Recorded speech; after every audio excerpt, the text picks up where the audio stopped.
My dearest friends, welcome to my channel.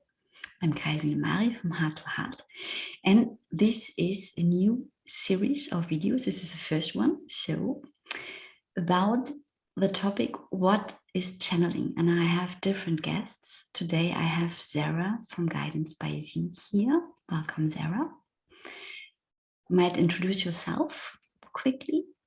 For sure. Hi, I'm Zahra. I am the Z behind Guidance by Z. I am an intuitive counselor and a writer, and I don't know, I help people. A human being, a beautiful woman. Zahra, I had some amazing readings by you. You're an amazing channel, so I can talk from my own experience. And I started this series, or I started a series of videos with the idea to explore. I tried to explain by myself how it is functioning that I channel, to ask other intuitive people how this is functioning, how this is working for you. So this is might not be for everybody like for Zahra, but I'm especially interested how it is for you. And I start with my first question. Did you channel since ever, or how did you find out that you have this gift capacity? Oh goodness. I don't particularly use the word channel when I talk about what I do. And I think I used to, but my journey has evolved over time. And so I think that I started being really inspired to write things probably in 2012, 2013. I've always been really intuitive about, my first deck of cards I got when I was 16, which I still use today. But yeah, I'll explain later about why I feel weird of using the word channel, but I have been writing and speaking since probably 2013 about this stuff. Was there a special event when you really found out this is not coming from purely your personality, Zahra, but from another source, what you write? No, and that's why I don't like saying channeling, because channeling for me implies that the information comes from somewhere else. And for me, using the term channeling denies the divinity within. It separates us from God, universe, source, creator, Morgan Freeman, whatever you want to call it. And my journey to get here where I am today is to recognize that I am divine. Whereas before I didn't think I was. And so I did use the term channel because I felt like I was just the tube that the information came through. But when you remove your own power from what you're saying or what you're doing in this work, whether you're reading tarot and oracle, whether you're healing or whatever, when you just you kind of deny it, you open yourself up to anything kind of popping through and just saying something, whether it's, you know what I mean, because when you open yourself up, anything can come through. Right? And so for me, I've always I especially recently, probably in the past couple of years, very much closed it down and just been very much from my heart space and speaking from the God within myself. My effectiveness as a reader, I like to call myself a therapist, basically a therapist for tarot, but my effectiveness comes from my lived experience, and the clients that I attract in the work that I do comes from my lived experience. And so I'm able to speak from a grounded place, and it does come from my heart. So I don't feel that I'm like a channel. But that's my own personal thing. And I think a lot of people are say their channels or are channels or whatever. And I'm no judgment whatsoever. This is all my own personal journey of awakening to my own divinity. And I think that we're all on this path. That's right? Beautiful. That's beautiful. And this is why, I use the term channeling, because this is saying something. It's going in a direction that these are informations for me that are not purely from, maybe this is what you talk about, my limited Kaya human being. When you say divinity, this is for me far more open, then Zahra and all, a connectedness with all. So, and you are part, and you are a special part of this. So this is how I understand what you said. There we are, communication, listening and saying and whatever. And how do you use this? Is it something you use all the time, just in client sessions, or are you all the time connected with this divine knowing in every situation?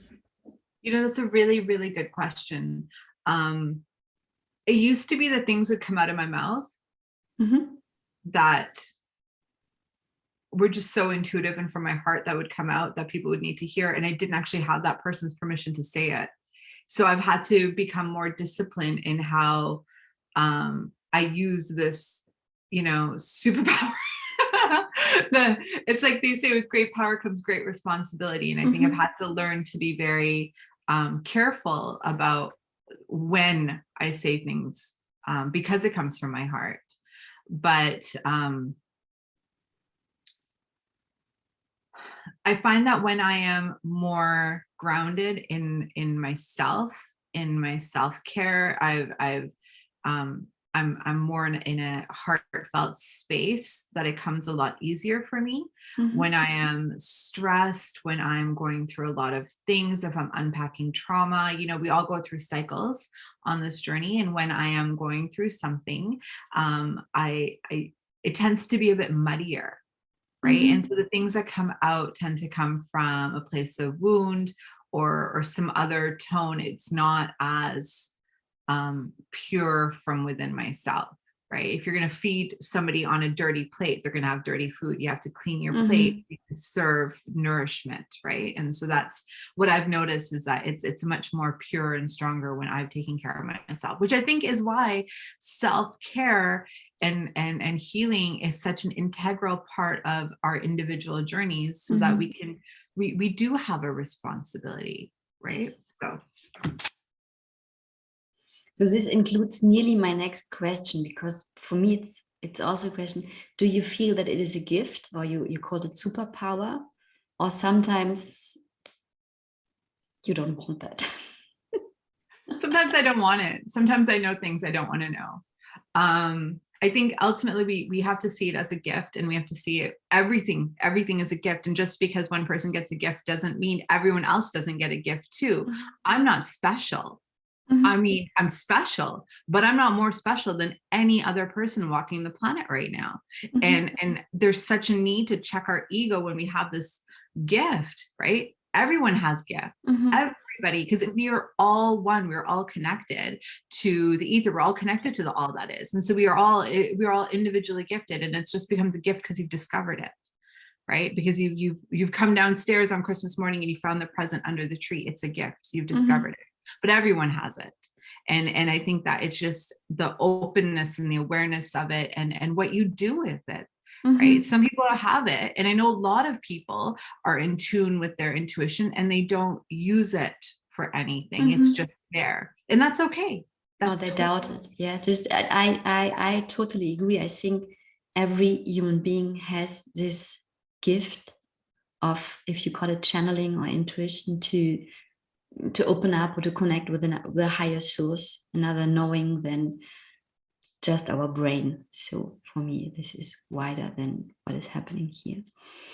And it is depends on opening and on maybe training that and allowing it as well. And trusting it. That's the thing. There's especially like in my early days when I first started guidance, like officially started guidance, I think was probably in 2017, 2018. And when I started doing sessions for clients, I had such little trust in the stuff that would come out. I was so nervous and scared, and I didn't have the self-esteem or the confidence but the things that I was saying were so important.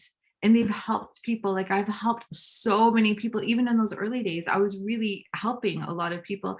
And every time I would say something, they were like, oh yeah, no, that totally makes sense. That totally helps. Thank you. And I'm like, that did? Really? I helped you? I'm just sitting here saying things that I'm helping, like I wouldn't believe it. And now that confidence has had to build, but my confidence is built in other areas of my life as well. So I think that's so important. Yeah, I can relate to that totally, that this is going hand in hand. And you already said that you have the feeling the informations come out of your heart space. I know that others speak about they have guides. So this is the source for you, where it comes from. You don't see pictures or hear voices or something like that, or do you have this as well? I have been able to see people who have passed on. I've been able to connect, but it's not something that I want to do. And so I choose what I do with what I've got. I don't like to talk to other beings. I don't like to connect to other things. I like to stay in my heart because it's pure. A lot. And I mean, it also goes a lot with my clients as well. My clients come to me because they're dealing with trauma and pain and their own personal issues.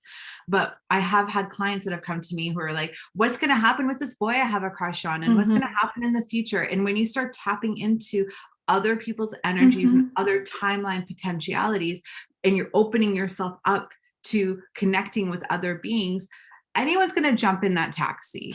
You know what I mean? Anyone's going to give you you're talking to people up there, you're talking to other beings, you can connect with anybody that, and most of the time they're not always very good, right? There's some nefarious energies that pop down saying, hi, I'm good, but really, are they?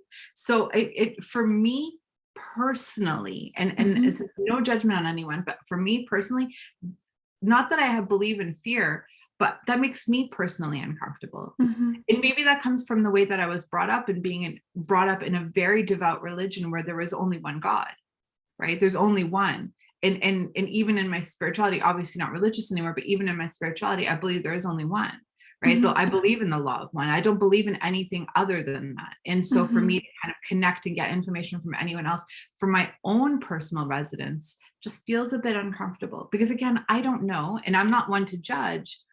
But if I'm delivering information, I have a responsibility to maintain the purity of that. This is coming up for me, that what is in my essay about channeling or getting informations for people, however you will call it, that I will not ask to get informations of a third party, because I don't know if this party is okay with that.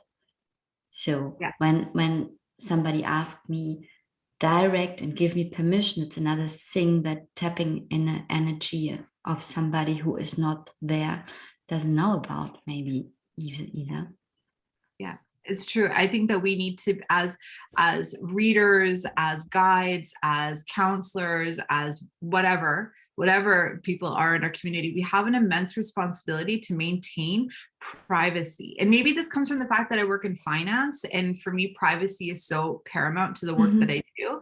But people's energetic privacy, you can't just tap into other people, find out what they're going through, find out what is this person and their girlfriend going through. That's not your business. If you were meant to know, God would make sure you'd know that. So I'm not your typical tarot reader whatsoever. And I'm probably going to get a lot of flack for saying that, because I think a lot of tarot readers can and do, because that's, people, there's a demand for it. People are seeking from a place of pain and wound, and they want answers, and it's natural. I've done it. I did it myself for years, right? And we've all been there. And For sure. I don't know. That is my own personal integrity. That's where that's at. But not to say shade on other people who do. No, it's our choice and our sense of responsibility as well. Another thing you said taps in the next question. What would be? Can you control it? And as you said, you had contact with left people or something like that, and you don't want to do that. That implies for me you control also, in a way, what information you get. that right? Through intentions. And honestly, I kind of set the intention. I mean, people that have passed on, I don't mind connecting to. I don't like tapping into people who are still with us. And if I tap into someone that's passed on, it's only very, very seldom. And it's more of an emotion than a message. I'm not here to deliver a message. I'm here to impart an emotion. You know, sometimes my clients just need to feel connected to them. And so, you know, when I connect to someone that's passed on, I say, you know, like, you can connect to them. Here's the emotion, take it and go. You do that. That's yours. That's your gift. You need to own that. Because people don't see their own powers, right? Because we all have it. They just, they think they don't, but they do. And but I have had to kind of bite my tongue in some situations, in personal situations where I can feel something, someone's dealing with something, and it's so natural for us in this community, the work that we do, to be like, are you doing okay? You okay? Right? Because you know that that person's not okay, because you can feel that they're not okay. You can tap into all the stuff they're going through, and it's like, don't say that. You know, hey, how you doing? Keep it casual. Don't touch my pain with your pain. Please stay away. Exactly. Boundaries for self, but also boundaries for the other person, because let that person go through the pain that they're going through and send love. So now, instead of when I pick up on stuff and instead of reacting to it and reaching out to that person and saying, hey, thinking about your hurt, I felt like you're going through a difficult time. Instead of saying that, I just silently within myself say a prayer for them. Say a prayer for them, send them love to them. That's it. What they're dealing with is not my responsibility to manage. It's not my responsibility to heal. If they come to me, 100%, you got hugs, you got love, you got whatever you need. But we have to be really, really careful of stepping in other people's journeys and jumping in front of their trains and trying to save them. And that's part of the journey of not being a martyr, because that's where we came from, right? Yeah, I think also when you say that, what's coming up for me, really understanding that I think we all have the wish to save the world. We all in this healer, whatever, how we call light workers, and to understand that we can't do it in healing others or changing others, but healing ourselves. And this is a big process. 100%. 100%. The people that I found, especially me, that kind of woke up to their gifts of healing were the ones that needed the most fucking healing. Sorry for cussing, but like, I needed those gifts. I was out there handing them out to everyone like it was Halloween candy. That was supposed to be for me. I was supposed to heal. I was supposed to do that. Now that I can, I live by example for others, and I'm there to support and guide. But ultimately, that was for me. But we all, and especially me, went through the whole journey of I'm going to heal other people because that's my path, and then left myself on the back burner. Which was just perpetuating the same cycle, but with more woo-woo. Yeah. Right. So this leads to my next question. That's what I do. Can you use your gift for yourself as you use it for others? Yeah, I can. It's taken me some time to get here. And that's only because that programmed belief of I'm not as important as other people. I don't trust myself. That's been really hard to overcome because that programming is so deep. But I have been, and it takes a lot of discipline to do that. I don't pull tarot cards for myself. I refuse to pull cards for myself. Anytime that I do, I kind of trigger myself and it becomes an addiction or an obsession. And it's been years. I just don't do that anymore. And even if I do tarot or oracle cards for my clients, it's not a traditional reading. If you've been in any one of my sessions, you know I'm not a traditional reader, right? And so I don't do spreads and I don't tell you what's happening. And so like I use it as a conversation in order to be able to visually articulate what's coming out of my heart. But when I'm having that for myself, I don't need visuals because it's already inside of me. So then I just kind of trigger myself when I use cards, because then I get a different message because it's not for me. Does that make sense? And so absolutely. I definitely have done some pretty damn magical things for myself in the past couple of months, especially. More than past 6 months at least for myself. It's been wonderful. But that comes from needing to love myself so much that I see myself as of equal value to everyone else.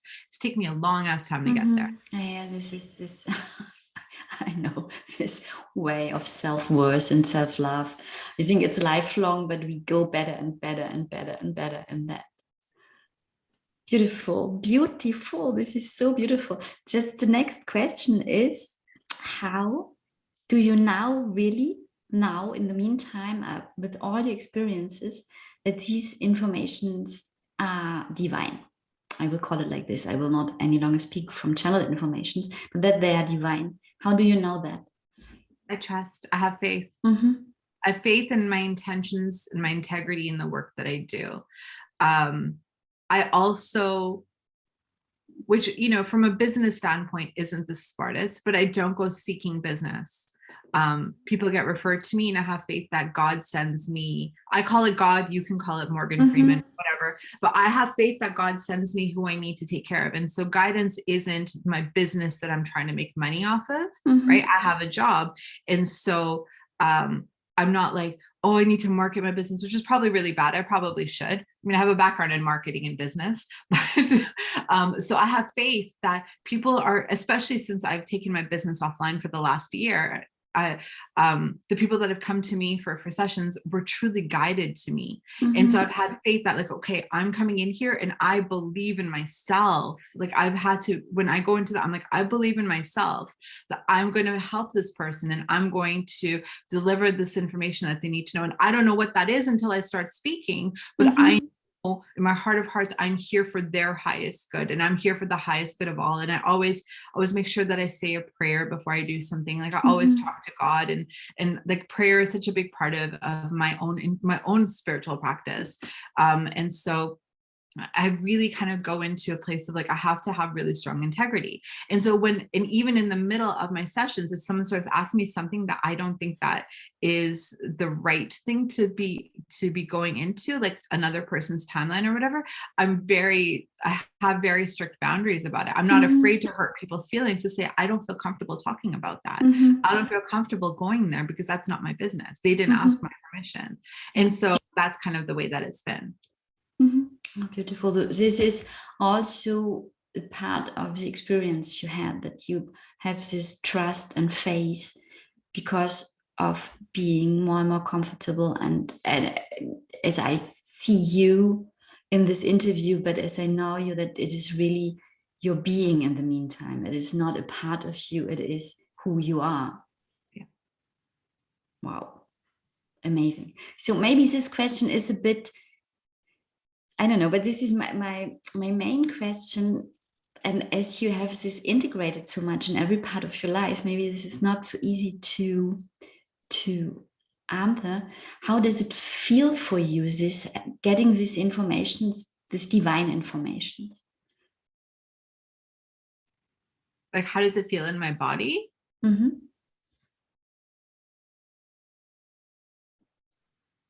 just feel warm. I start getting really, really warm when I'm speaking, because there's just so much love. But I don't,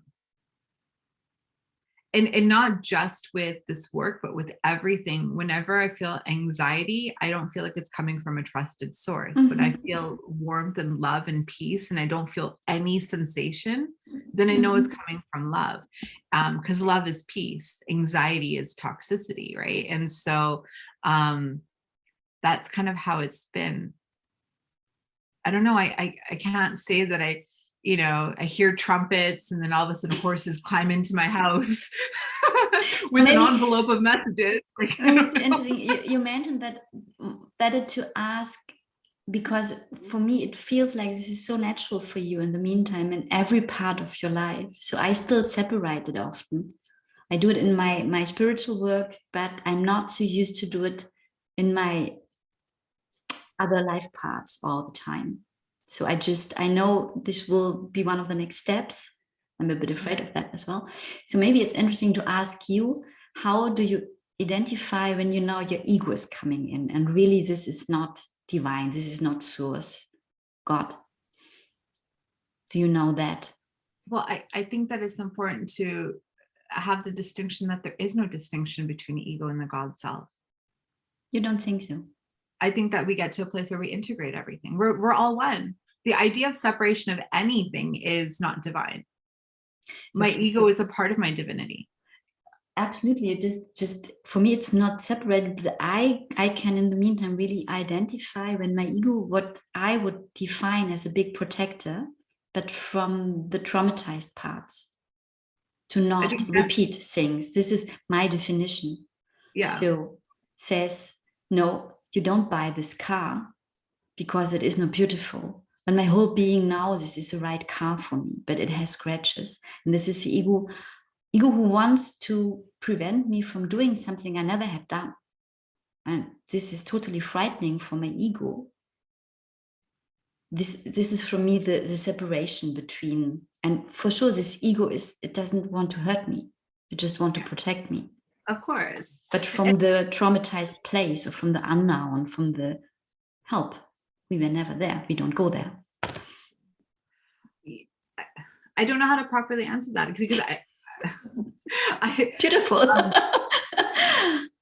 Because I don't know. I feel like and I'm not saying that I don't have stuff that comes up, and I'm not saying that I don't have wounds and traumas and stuff, but I'm so focused on that, on unpacking and overthinking all of my own stuff, that I'm really cognizant of not bringing my baggage to conversations with other people, and just being really conscious and in the moment.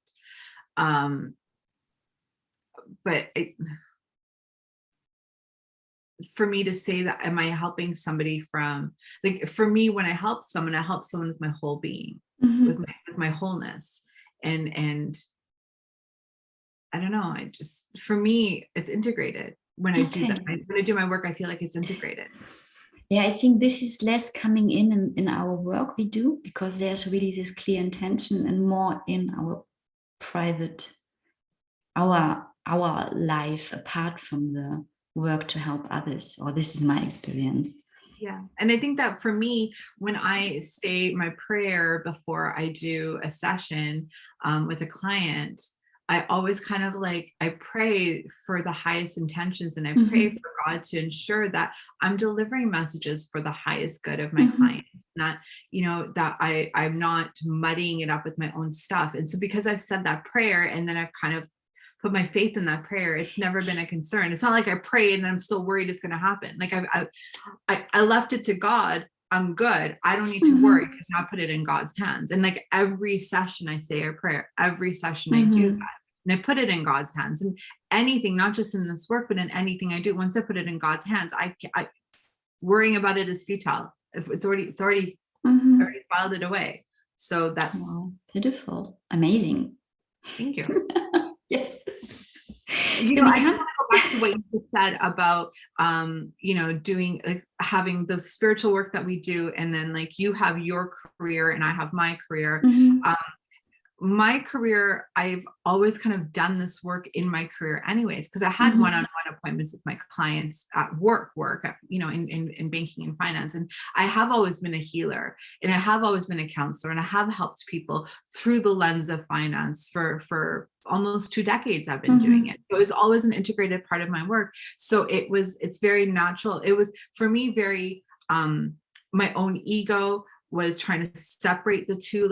I was ashamed of my spirituality and bringing that to banking. I was ashamed to bring the banking to my spiritual. I was trying to keep them apart. But lately, probably in the last 6 months, there's been a lot of bleed through, where there has been a lot more openness in my career of integrating my spiritual work in my career, and pulling that into that lens. And that's just showing that the whole world is needing this more. And we can't have these separate containers, that we have to kind of put them all into the same bowl and mix them together. Because there is a place for spirituality in finance. There's a place for spirituality in film. There's this place for spirituality in medicine, because as we're shifting these paradigms, we're trying to bring these things together anyways. That's the intention. That's the future, right? And anyone you talk to, even out there in the non-woo-woo land, they're talking about things like setting intention. They're talking about meditation. They're talking about spirituality. And so many people are talking to me, are talking about oh, I saw this tarot card reader. Did you? I'm like, yeah, honey, I read tarot too. You know what I mean? I'm less self-conscious about bringing it into that conversation or bringing it up. Yeah, that's beautiful. This is a point just for me personally, really, to see that I brought it always in my film projects, but to step up and be open and show up. This is for me still the step to do. And there's a lot of fear. And I think when I listen to you, what is beautiful that you have stepped over this step. So it is, from one hand, we see the world is opening up and more, but to see this means also we are opening up more and more. It is like ever, the both sides. Yeah. Great. I would like to come to an end, and I was thinking about if I can ask you a question, if you have an information, just like an example. And we had this really intense start of 2022. January, February, March was purging, and April unfolds. I found on another energy level. The quality is different, but not less intense. Do you have an idea how 2022 will go on? Do you have some informations? What we have there? My feeling is this. When you plant a tree, Mm-hmm. and a tree root forms, and then it splits, and then that root splits, and then that root splits, and it grows and it grows and it grows, and it creates strength, right? So that the tree can grow taller and taller and taller. But these roots go in different directions. Mm-hmm. And I feel like 2022, in my opinion, is marking a shift point where one of those roots is split. And there's splitting. Mm-hmm. I'm seeing splitting. I'm seeing things going in different directions or branching in different directions. Mm-hmm. But I'm not saying that there's a judgment to either direction or whatever way things go. But I think that for a really long time, and I've said this in several of my recent posts, that everyone's just been kind of like on this one highway, right? In the super highway. And now, now there's a junction point, and we're going in different directions, and people that we've been traveling with for a really, really long time, suddenly going in different directions. And there's no judgment, there's no anger, there's no nothing, or there shouldn't be, right? Mm-hmm. There's a reason for it.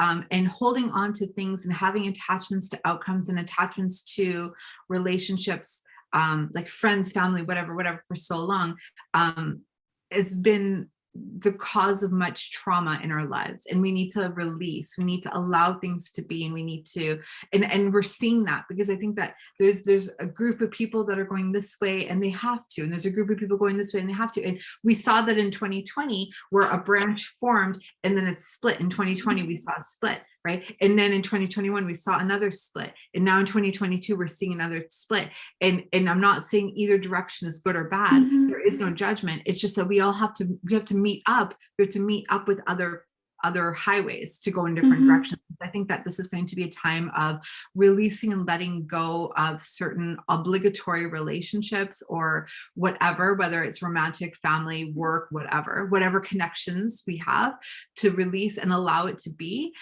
because I think that more things are going to come in. I think there's going to be more things coming together, and I think that there's going to be a lot of different storylines happening at the same time. And I don't think that we're all going to be tapped into it at the same time. It's like, we have this reality and what's going on, but then we have all these other dimensions or realities that are kind of superimposed on it, all living at the same time. And so we can see it, we can see things happening, but it's not touching us. And I think that is really important for us to be really, really centered in our heart space and in our knowing as we're traveling, this year and onwards, moving forward forever, to be really tapped into your heart and into what you know to be true, and allow things that are maybe don't resonate for you to be true for other people without judgment. And that's so important because everyone's journeys are different for a reason, right? Those people that are going west because they have to go west, because there's something over there that group of people need to do. That nothing to do with this group of people, but there's no judgment to what that group of people is doing. They have to. That's part of the journey. That's what makes the tree go bigger. And this is what I love a lot in this image, that even when it might be on a personal level painful or whatever to split up, but in the bigger picture, these different directions strengthen the tree to grow. And this is really a very beautiful image. Thank you. I think it's so important for us to maintain that image here, because if we see ourselves as my belief is better than that person's belief, or the way that I do things is better than the way that and we bring our ego into the conversation as having greater importance, and understanding that we are just one segment of the greater good. We are all one. We are all the tree. Every single one of us, no matter what color you are, no matter what shape you are, we're all the tree, the one tree, right? If we keep attaching ego and judgment and attachment to things that causes us pain, right? We expect things to be a certain way. We have an obligation to certain things, and we're creating that pain within ourselves. We're perpetuating our own, right? Our own unhappiness. Life. And where's that? Where does that take us, right? It just is. Everything is perfect. Everything is always perfect, whether we believe it to be true or not. The only reason why we think it's not perfect because it doesn't look like the way we think it should. Yeah. That's not up to us to decide. Thank you. Thank you very much, Zahra. I'm really curious how these interviews will go on, and I like that you have such a clear and special image how this is working for you, what I call channeling. However, it's like with God, everybody his name, and I just use this name because this is the label at the moment, what is known and what is for me a very spiritual label, what I have always problems with. So to have a look how can we call it and how this is functioning for every intuitive who is, for me, it's connected on the universal wisdom. This is my definition. And I love a lot also on a personal level to hear how much you have integrated this or how much you embody this. Thank you very much. Thank you. It's a great opportunity. Thank you so much. And I wish you a beautiful day, and we say goodbye. Thank you for listening. It was a very private conversation, but we will give it out. Okay. Thank you. Bye. Thank you.